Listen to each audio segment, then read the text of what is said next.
Dieu. À vous la parole, l'homme de Dieu. Gloire à Dieu qui nous accorde encore l'occasion de nous retrouver ce soir. Que Dieu bénisse chacun d'entre vous. Amen, amen, amen, amen. Il est vivant, Jésus-Christ. Il est ressuscité, Jésus-Christ. Gloire soit rendue à Jésus-Christ. Amen, amen, amen. Amen.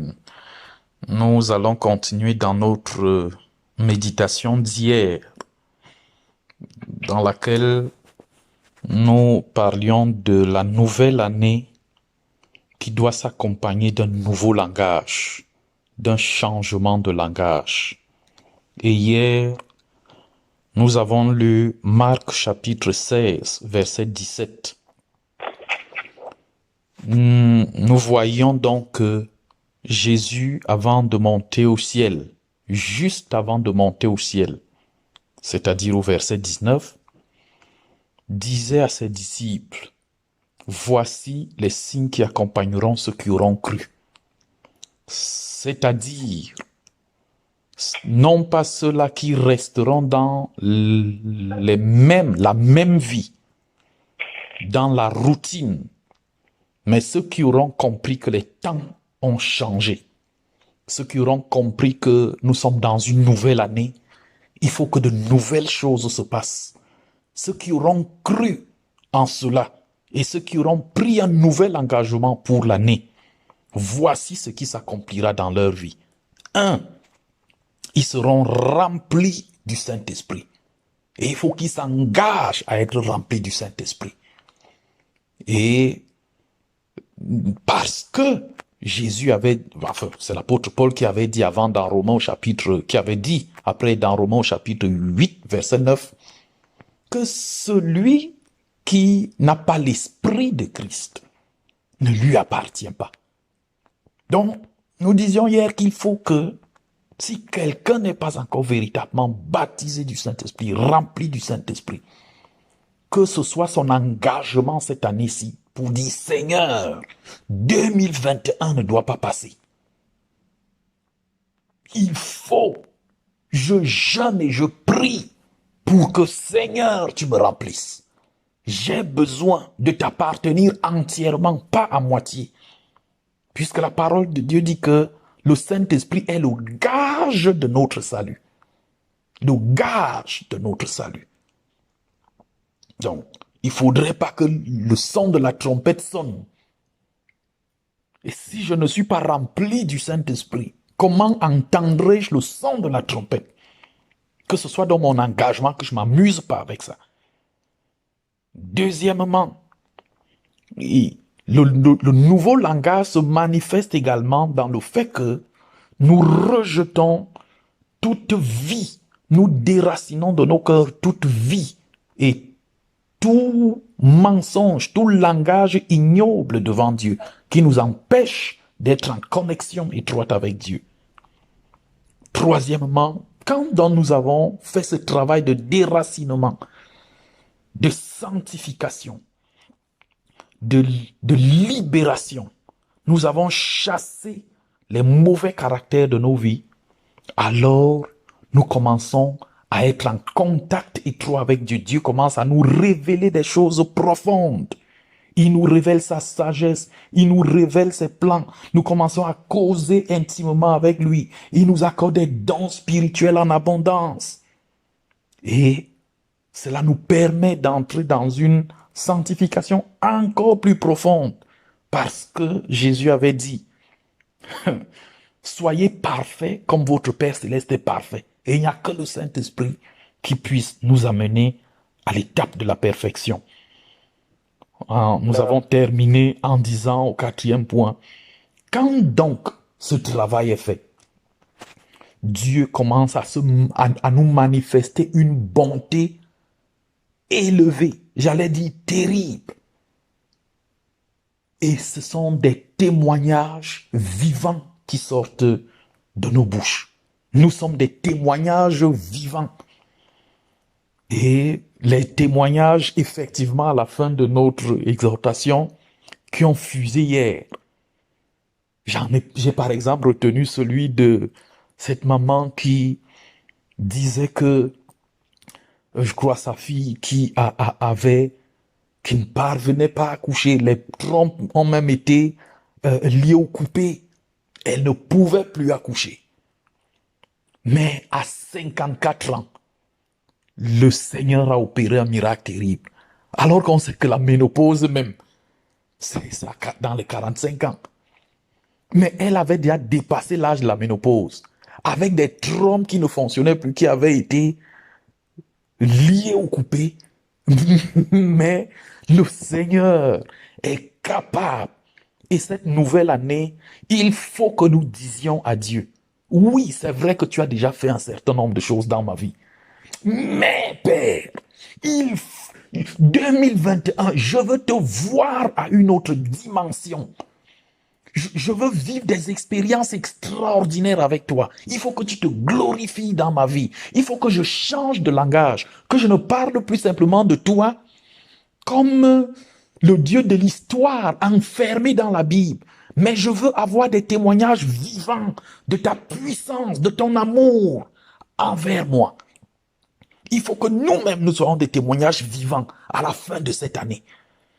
Si peut-être les années passées ont été comme ça, où nous n'avons eu que des témoignages plus ou moins évidents, il faut que 2021, que nous attachions à Dieu et que nous disions à Dieu, Seigneur,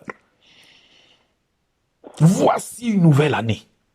Jésus a quitté le ciel, il est monté. Il fallait donc que les disciples appliquent la parole, qu'ils s'investissent pour que ce que Jésus leur avait promis là, que cela se réalise véritablement. C'est-à-dire qu'ils connaissent Dieu à une autre dimension. Et aujourd'hui, nous continuons dans le même thème en ajoutant juste un petit élément. Aujourd'hui, nous parlons de la nouvelle année, nouveau langage et nouveaux exploits. Nouvelle année, nouveau langage, nouveaux exploits et j'allais même ajouter nouveaux témoignages. Amen. Et c'est le verset 18 qui va nous intéresser. Toujours dans le passage d'hier. Il dit au verset 18, ils saisiront des serpents. S'ils boivent quelques breuvages mortels, il ne leur fera aucun mal. Il ne leur fera point de mal. Ils imposeront les mains aux malades et les malades seront guéris. Alors, nous commençons au début. Ils saisiront des serpents. Je voudrais nous rappeler ce que c'est qu'un serpent. Le serpent est cet animal qui est comme une grosse corde, qui se faufile, qui est capable d'entrer dans des trous, dans des endroits très, très petits, de se faufiler là à l'intérieur. Et pendant que vous êtes là, vous croyez, et même il s'enroule. Vous avez l'impression qu'il n'existe pas. Mais pendant que vous êtes distrait, il vous pique d'un venin mortel. Il est donc capable de tuer l'homme en quelque temps. Le serpent, il est très dangereux. Avec sa tête là, s'il pique, et quand tu veux aller le tuer, il est capable de vite balancer comme ça tout d'un coup. C'est-à-dire, il fait comme une corde là, il échappe très facilement. Mais je me serais aussi attendu à ce que Jésus dise, ils tueront les serpents. Donc, reconnaissons que le serpent est très dangereux. Mais Jésus ne dit pas, ils tueront les serpents. Et je me pose la question, mais on devrait tuer le serpent. On devrait écraser le serpent. D'ailleurs, c'est ce que Dieu nous a dit dans Genèse, lorsque Adam a péché. Nous écraserons la postérité d'Adam ou d'Ève, écrasera le serpent, la tête du serpent. Mais Jésus lui vient dire non. Nous saisirons les serpents. Qu'est-ce que je comprends par là? Ça me rappelle en fait l'apôtre Paul. Enfin, il s'appelait Saul. C'était un homme dangereux qui était prêt à aller prendre des lettres auprès des chefs d'Israël pour venir se saisir des chrétiens et les tuer. Il pouvait entrer là. Vous croyez qu'il est aussi un chrétien? Vous vous dites non, c'est quand même un juif, c'est quand même un bon type, c'est quand même quelqu'un qui est instruit de la loi de Dieu. Il se faufile au milieu de vous, mais il vous attrape pour vous tuer, pour vous amener à la torture, comme un serpent. Mais qu'est-ce qu'il est advenu de Paul? Quand l'évangile, pendant qu'il était en train de vouloir faire cela, l'évangile de Christ a brillé, la lumière de Christ a brillé sur lui. Et sur le champ, il est tombé. Saul est devenu Paul. C'est pour cela que Jésus dit, ils saisiront les serpents. C'est-à-dire également que Dieu s'attend à ce que cette année-ci, oui, nous avons souvent l'habitude, nous autres, quand nous prions contre ceux qui nous maltraitent, nous leur déclarons la mort, le feu au nom de Jésus, nous vous calcinons, nous vous tuons, nous déclarons que vous êtes morts, ainsi de suite, ainsi de suite. Mais le serpent est un ennemi. Mais je me rappelle également que il y a certaines personnes qui se saisissent des serpents, qui enlèvent leur venin, qui les vident de leur venin et qui finissent par faire de ces serpents des animaux domestiques, des animaux qui ne sont plus dangereux, inoffensifs. Donc, Dieu s'attend également à ce que ces personnes qui dérangent là-dehors, ces bandits, ces sorciers, non, il dit qu'il ne veut pas la mort du pécheur, mais il veut que le pécheur se repente et qu'il vive. Les exploits donc que nous avons à faire, les défis que nous avons à relever, c'est de nous saisir de ces sorciers, de ces méchants, de ces détourneurs de fonds publics par l'évangile et de les convertir à Christ, de faire des Sauls, des Pauls, les convertir à Christ. Voilà également là où le Seigneur nous attend. Ça, c'est de nouveaux exploits. Notre langage donc doit changer parce que Jésus ne nous a pas demandé de haïr ou de tuer nos adversaires, nos ennemis. Mais il nous a plutôt demandé de les aimer. Alors, en cette nouvelle année, notre langage également doit changer. Notre langage envers nos adversaires. Nous ne devons pas continuer à nourrir envers eux cette adversité, cette inimitié qui consiste plutôt à les faire mourir. Mais nous pleurons devant le Seigneur pour dire, Seigneur, change leur cœur. Et puis nous allons leur prêcher l'évangile. Le serpent qui était dangereux hier, il devient plutôt un animal domestique. Peut-être même il devient un objet, du moins un élément par lequel Dieu se glorifie. Et les hommes continuent à regarder le serpent et se disent, n'est-ce pas le serpent ici, en d'autres termes, n'est-ce pas Saul ici, celui qui nous torturait, celui qui nous mettait en prison? Et le serpent lui-même dit, et j'étais dans l'erreur.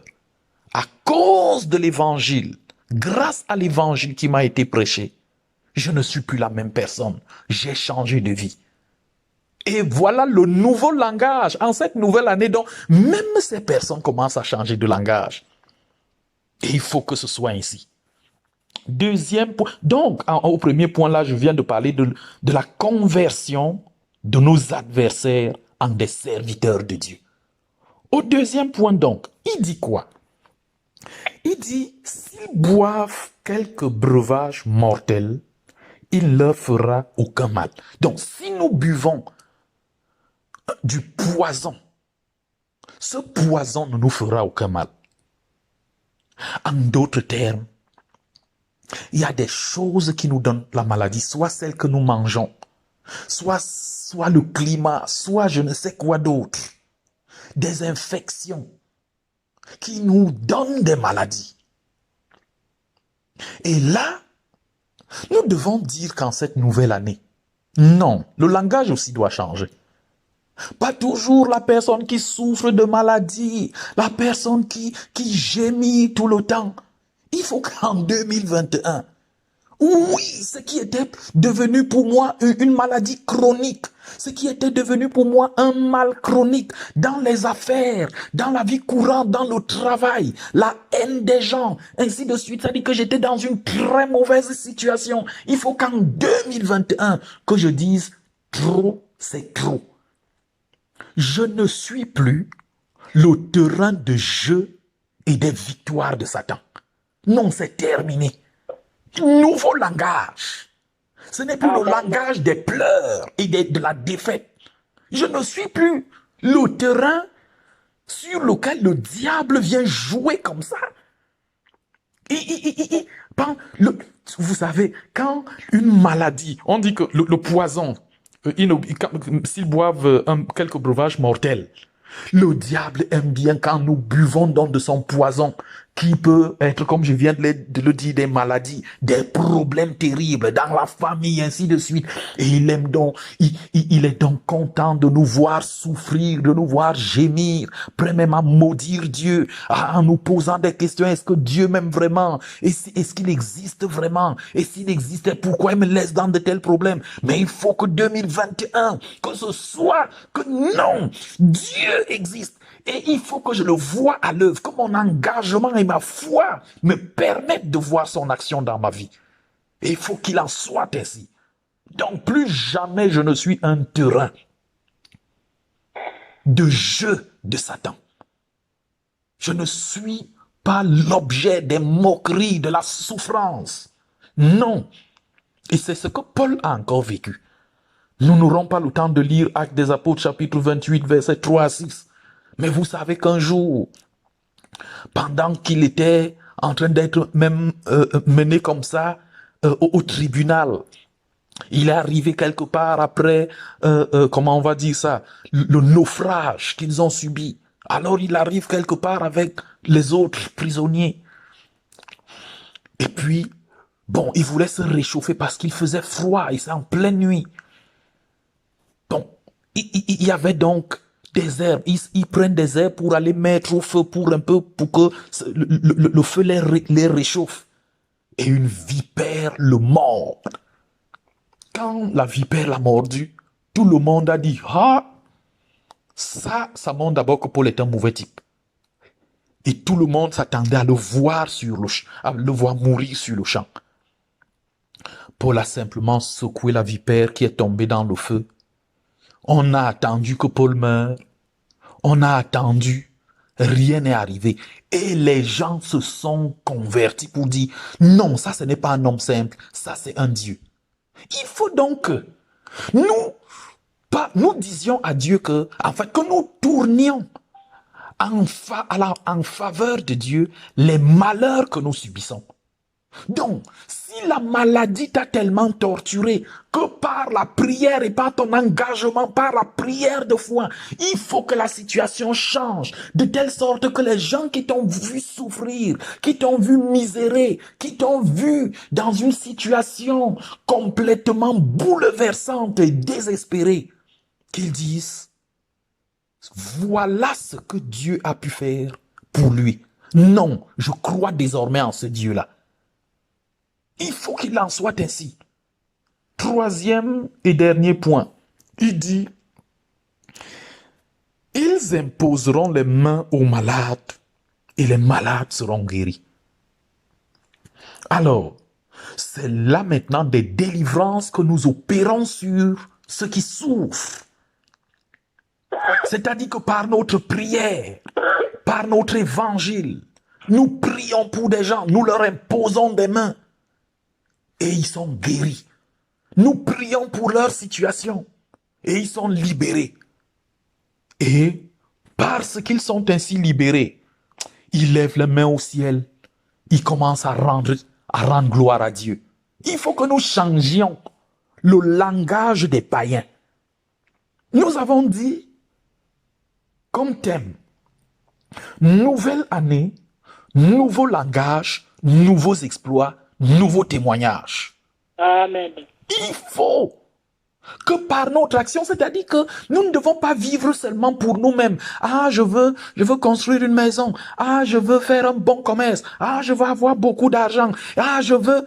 Bon, ce langage individualiste, ce langage-là doit changer. Ah, je veux avoir un avion, je veux avoir la meilleure voiture, ah, je veux avoir une bonne paire de chaussures, ah, je veux avoir ceci. Bon, ça donne où est-ce que Dieu gagne une gloire dans ces choses? Il faut que nous demandions à Dieu et que nous prions pour des choses qui rendent gloire à Dieu, qui transforment l'humanité, qui amènent les hommes et les femmes à croire davantage que le Dieu que nous servons est le véritable et que eux-mêmes ils se repentent pour vivre. Donc, vivement que 2025, vraiment que nous ne continuions pas à prier comme nous prions d'habitude, que notre façon de prier change, que notre mentalité change, que notre façon de voir le monde change, que notre engagement envers le Seigneur change, que nous engagions plus simplement à Dieu pour des intérêts individuels. Mais pour que Dieu soit glorifié dans le monde et que les cœurs les plus incrédules se convertissent. Amen. Qu'il en soit ainsi, vivement. Nouvelle année, nouveau langage, nouveaux exploits, nouveaux miracles, nouveaux témoignages Amen. et nouvelle gloire de Dieu. Que le Seigneur bénisse chacun d'entre nous. Amen. Amen. Amen. Amen. Amen. Amen. Amen. Amen. Amen.